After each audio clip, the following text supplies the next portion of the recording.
গতকালের মতোই ইফতার ও সেহরির প্রতিটি পণ্যের দাম চড়া। এ নিয়ে আরও জানাতে রাজধানীর কারওয়ান বাজার থেকে যুক্ত হচ্ছেন মাহবুব হাসান রিপন। রিপন, চড়া বাজার নিয়ে আপনার কাছে কি তথ্য রয়েছে এবং গতকালকের তুলনায় আজও ইফতার এবং সেহরির যে প্রতিটি পণ্য রয়েছে সেগুলোর দাম চড়া, কি বলছেন আসলে বিক্রেতারা?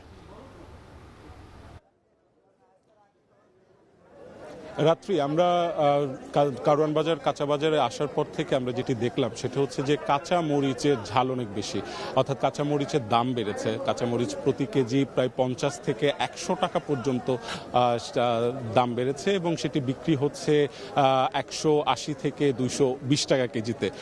এছাড়া যদি আপনাকে বলি সেটা হচ্ছে গতকাল লেবু নিয়ে অনেক আলোচনা হয়েছে। লেবুর হালি গতকাল ছিল হচ্ছে 100 থেকে 140 টাকা পর্যন্ত। আজকেও কিন্তু লেবুর হালি অপরিবর্তিত রয়েছে। লেবুর হালি 100 থেকে 120 এবং 40 টাকা কেজি, 40 টাকা হালিতে বিক্রি হচ্ছে। বেগুনের দাম যদি বলি সেটি হচ্ছে মানভেদে বেগুন 80 টাকা কেজি বিক্রি হচ্ছে, আবার কোথাও 120, কোনো বেগুন 140 টাকা পর্যন্ত কোনো বেগুন বিক্রি হচ্ছে।